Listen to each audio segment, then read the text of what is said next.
let's look back at those woke culture warriors from the past year.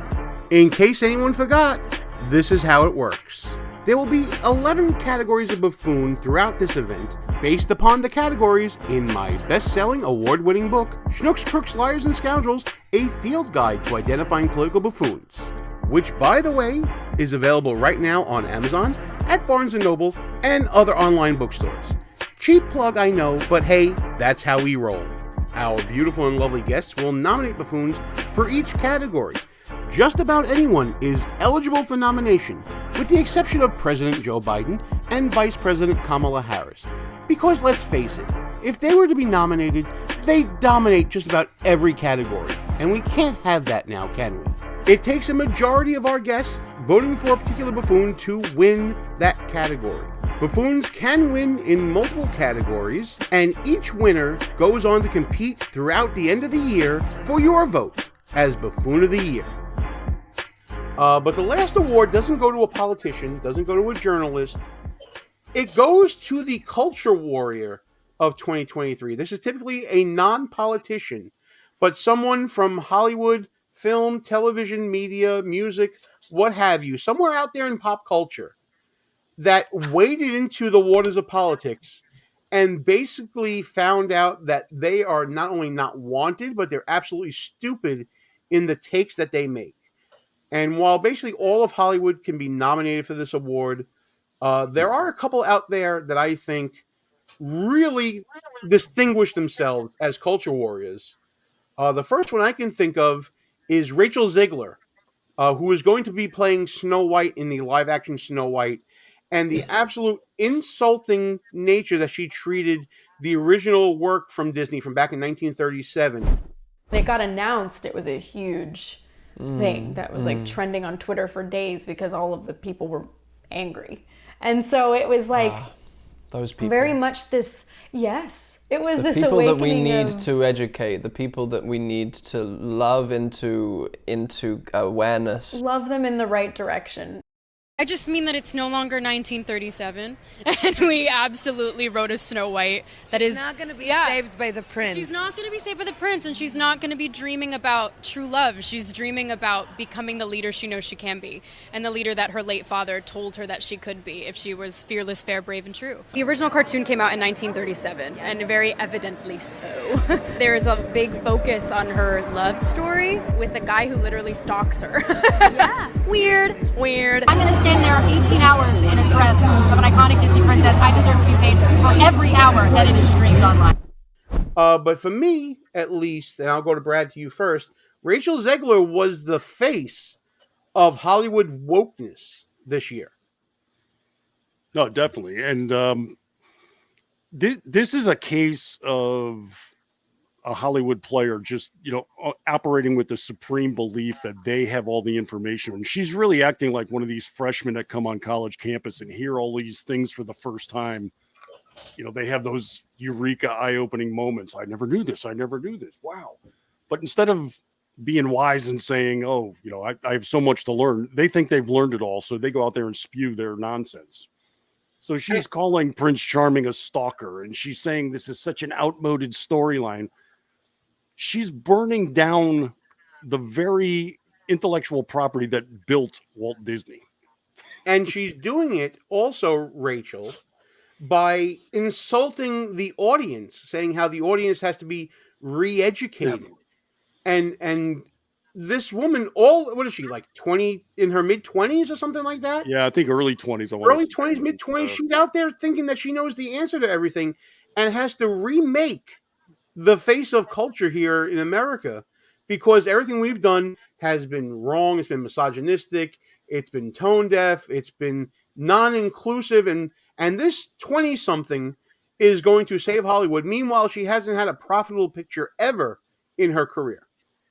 Yeah, and this is also the studio itself that's immersed itself in woke culture. And, we've covered this extensively at Red State, how that company has just been in the doldrums for 2 solid years.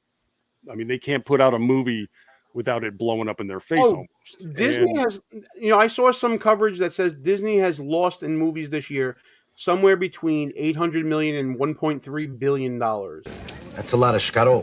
Just in the past month, they had the Marvels, which was the worst Marvel opening ever, and then set a record for the worst second week ever. And then they opened up Wish on Thanksgiving, which is Disney's wheelhouse, animation on Thanksgiving. That's the number one movie for 2 months usually. Came in third place, was a complete bomb. And yeah, they've lost over $1 billion total. Theater owners voted you box office poison.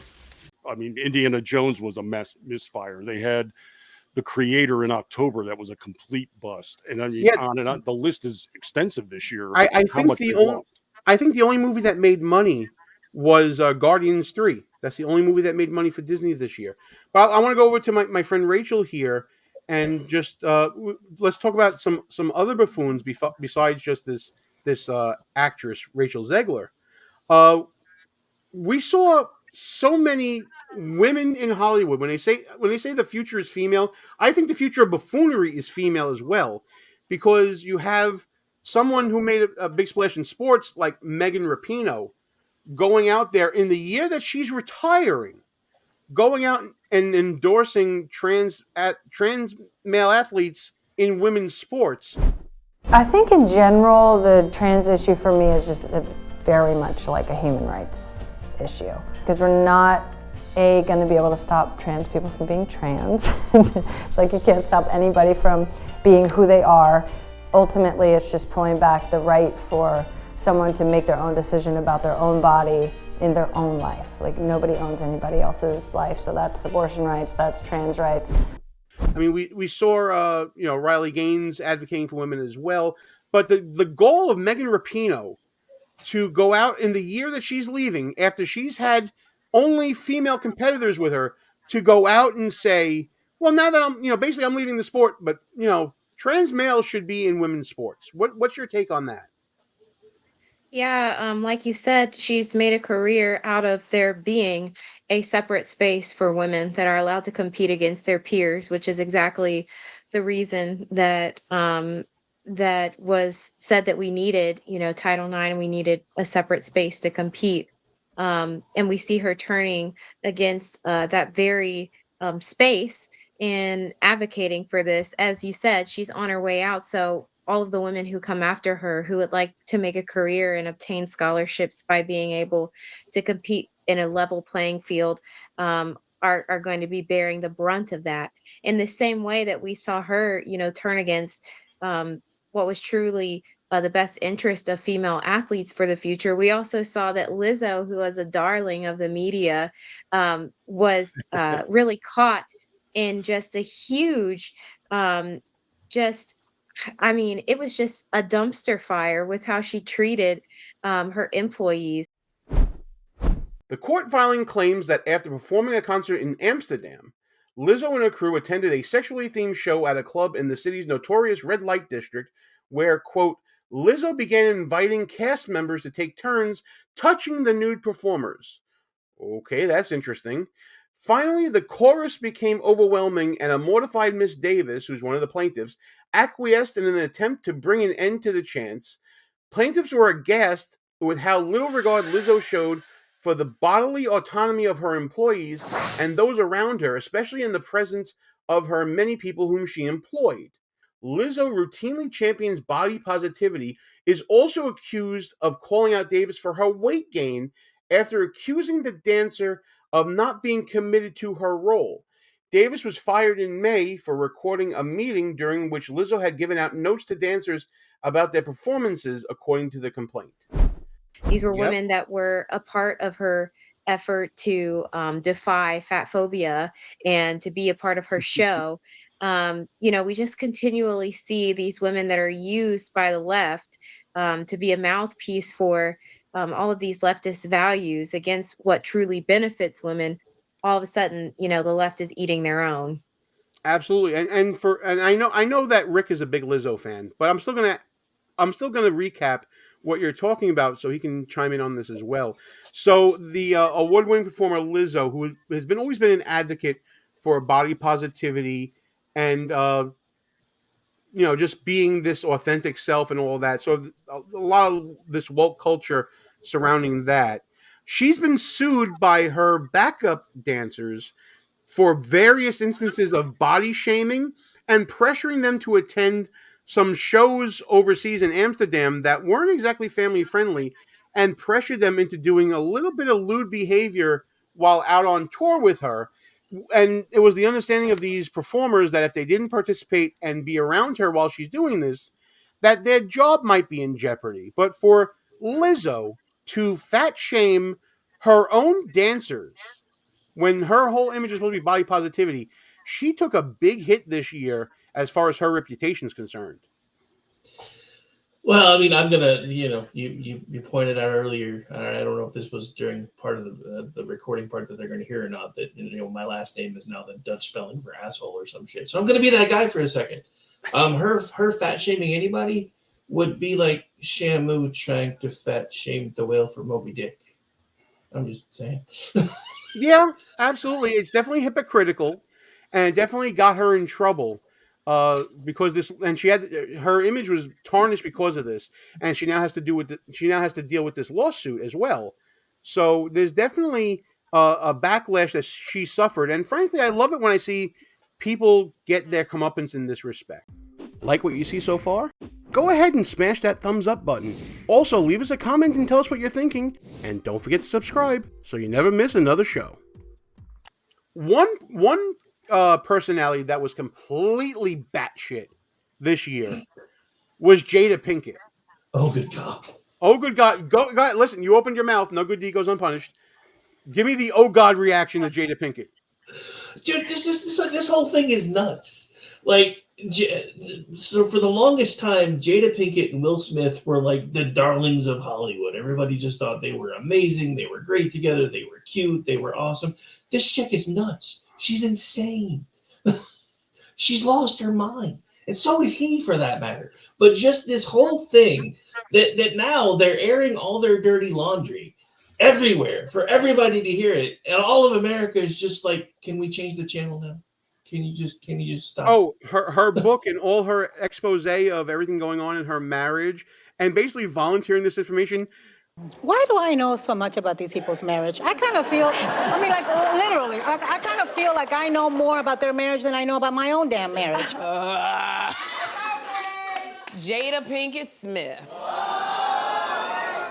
At a certain point, you have to say, enough is enough. Stop talking! Leave us out of it! Rachel, I've seen so many videos by content creators mocking Jada Pinkett for basically becoming so intrusive in our lives that she had to overshare everything that was going on in her marriage. Did you see all this? Yes. It's just so bizarre because I will say, we have gained so many great phrases, like, from the whole debacle. Entanglements.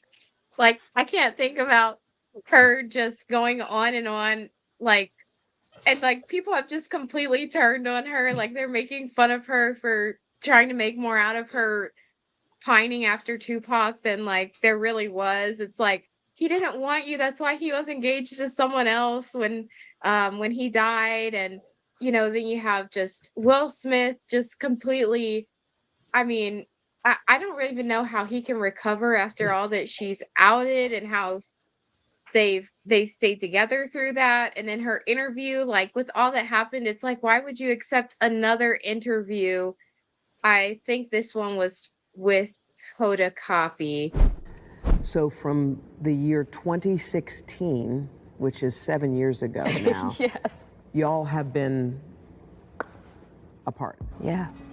I have so many questions. So do I. I have so many questions. It was the strangest kind of revelation. And it was just so bizarre because it's like, there's nothing redeeming that you can say about this entire situation. Like, why do you keep inserting yourself into the media? Like, it's like a train wreck.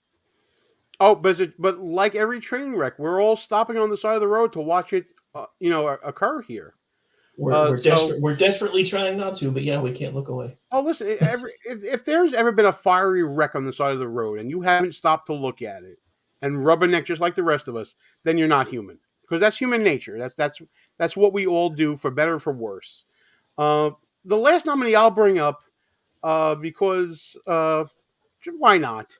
I don't know if anybody saw Mia Khalifa, who's famous for very spicy movies out in public. Went on some rants during the beginning of the conflict between Hamas and Israel, basically being a propagandist for Hamas, and she ended up losing income from different sponsors that she has, and got taken off of Playboy of all things. This story from the Daily Mail: porn star Mia Khalifa is slammed for mocking the slaughter of hundreds of Jewish people in Israel as she posts sick jokes about Zionist apartheid regime being brought down by guerrilla fighters in fake Gucci shirts. Porn star Mia Khalifa has sparked fury online after loudly supporting the terror attacks by Hamas that left hundreds of Israelis dead. The 30-year-old repeatedly supported the group's bombings and kidnappings to her 5 million followers on X, formerly known as Twitter, urging the aggressors to film horizontally so she could better watch the carnage. The Lebanese American posted, quote, "Can someone please tell the freedom fighters in Palestine to flip their phones and film horizontal?" I guess she'd know a little bit about horizontal filming. Giggity. Don't act like you don't know who she is. You know. I never thought I'd see the day that there'll be I never thought I'd see the day I'd have to say that sentence. How a former star of some spicy movies was talking about politics and lost Playboy because of it. I got nothing, Brad. I got nothing. What a timeline. Yeah, and it kind of shows you that the anti-Semitism is kind of still a hot button topic, thankfully, because I think there's been a softening attempt at it.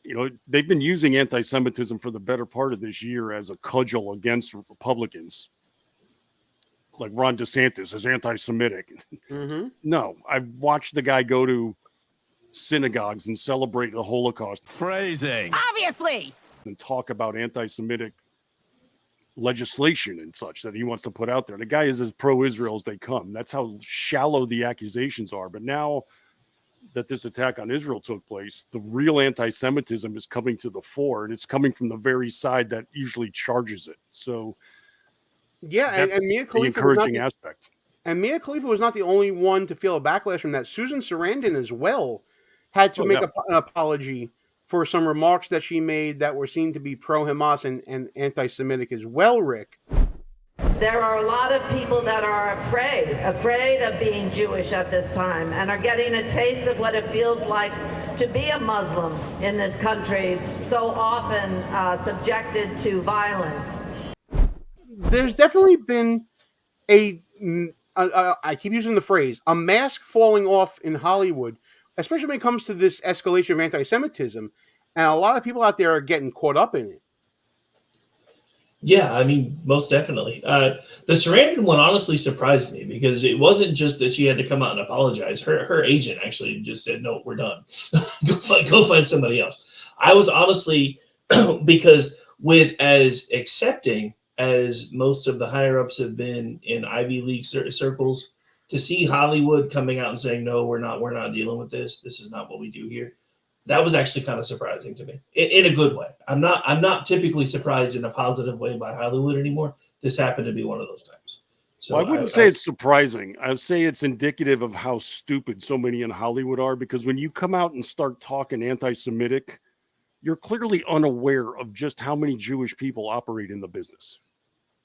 I mean, I don't follow the celebrity side too much, but the business side of it I do. And I'm sorry, just go through the employment roles at the major agencies. You're going to come across a few Jewish names. So slamming Israel in Hollywood is usually considered stupid, is all I'm going to say. And I would think in general, slamming the victims of a rocket attack and it's the largest attack since World War II against Jews, kind of a major deal to do that as well, and it's definitely a failure to learn from history. So, does anybody have any other nominees they want to put forth for the Culture Warrior for 2023? That we Of haven't course, mentioned Brad yet? does. It's his wheelhouse. Yeah, I got one. I think Oh it boy! qualifies. Oh boy! Do it. Dylan Mulvaney. Now, okay, so is that a culture warrior, or is that just because my theory about Dylan Mulvaney is it's all an act. Because if you Well, look at it definitely is. Dylan Mulvaney's early content, it was Dylan Mulvaney as a man just making content involving animals and the cuteness of zoo animals and things like that, and it didn't really take off. But then he transitioned, no pun intended, to acting like a woman, and all of a sudden, boom, the exposure explodes. Is he a culture war? Is he or she, whatever you want? I'm gonna, you know what? I'll say she. I'll be charitable. Is she a culture warrior, or is she more of a leech on culture who is not really fighting for anything other than their own fame? Well, I mean, I agree that's what Dylan's doing, but my take is we're getting Dylan forced upon us in the culture by others, and it's been something we see in the media. We're seeing it in Madison Avenue. We're seeing it in a variety of areas, even education. But it's starting to really blow up in their face, especially after Bud Light. But it was just a couple of weeks ago. Dylan gave a speech at Penn State. I don't know why. Oh yes, and dozens of people's attended. In a 1,000-seat arena, it might have been 10% filled. And that's if you include the media there to cover it. So it just shows you that this forceful effort has blown up. I mean, just the very fact that somebody was able to take down a brand like Bud Light in this fashion is amazing to me. I used to be in the beer industry. This has been the number one beer for about a quarter of a century. And in a month, literally in a month, blew it up entirely. And it was staggering to watch. But this has been ongoing before that. The press, everybody kept forcing Dylan Mulvaney on us. We have to do it. Woman of the Year award here, a new sponsorship there, and you can't criticize them. And it's just steamrolled right up until April 1st. And then it blew up in a mushroom cloud. It was amazing to behold. Yeah. Rachel, do you have any thoughts on Dylan Mulvaney? I think it's kind of funny that the interview with the president is a must watch for anyone. I mean, it was just so awkward and gross. I agree totally. Any other nominees out there that they want to put up that you guys want to put up? Hearing none, I think it's time to vote. So just to recap real quickly, we have Lizzo, we have Rachel Zegler, Jada Pinkett, Mia Khalifa, Megan Rapinoe, Dylan Mulvaney, a rogues gallery of culture warriors here. Rick, I'm starting with you. Who you got?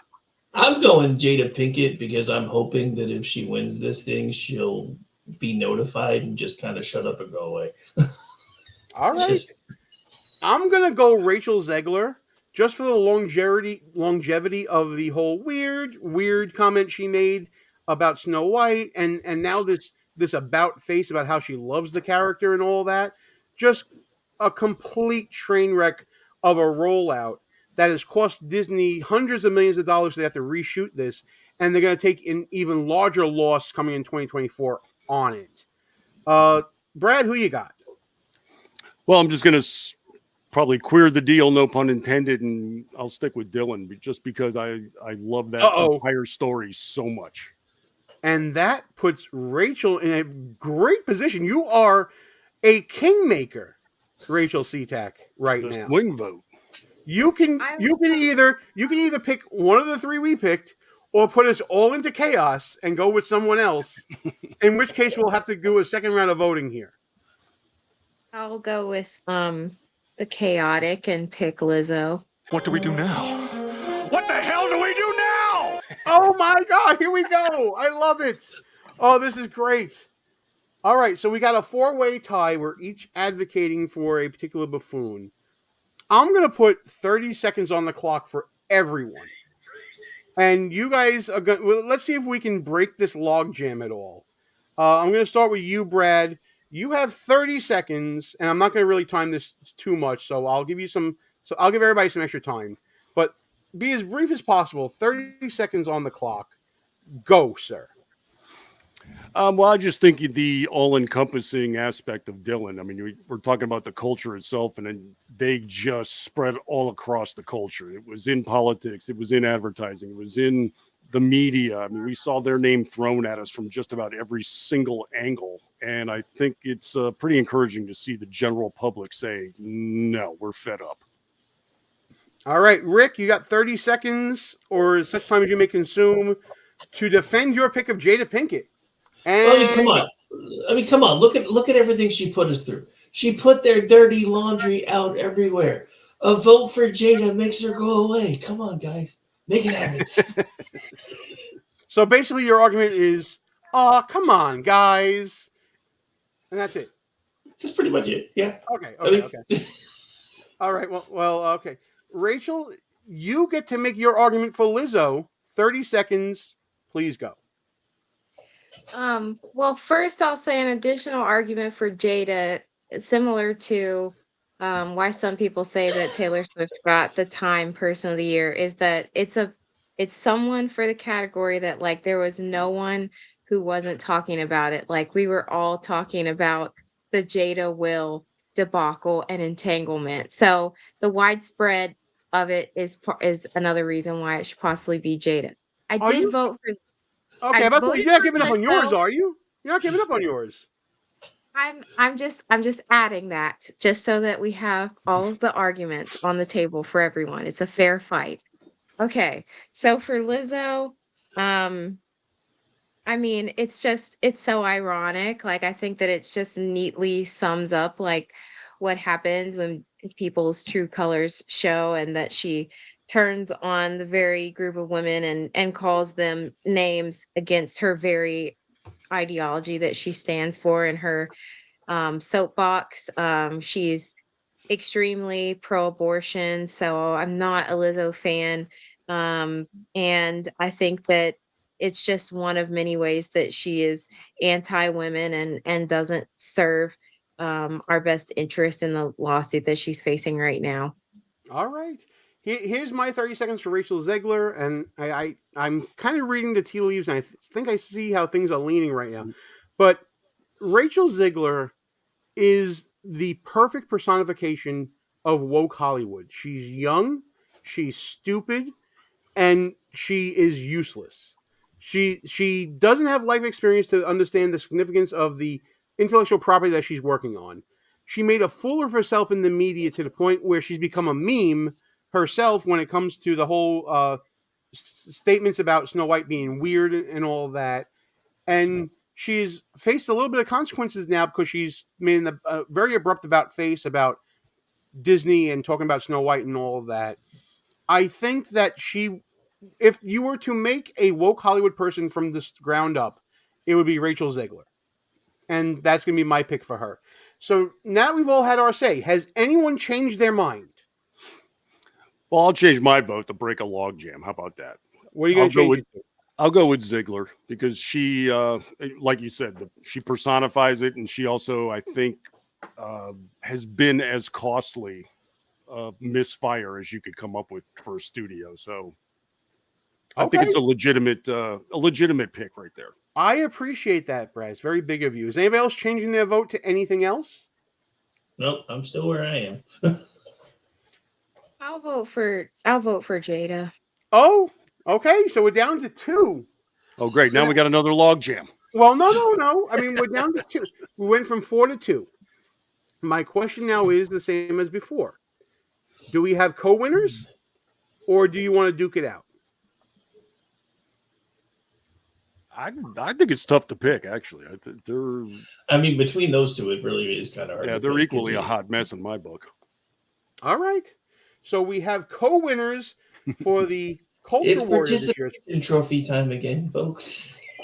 So they're going to share their trophy. Rachel Zegler and Jada Pinkett. And honestly, I used to say Jada Pinkett Smith, But even in her heart, she's not Jada Pinkett Smith. She's Jada Pinkett. That's Oh, yeah, really what it is. she's already said that as far as she's concerned, they haven't been married forever. Yeah, but she's going to be with him for the rest of his life or whatever. So yeah, it's just all crazy. So congratulations to them for being the culture warriors of 2023.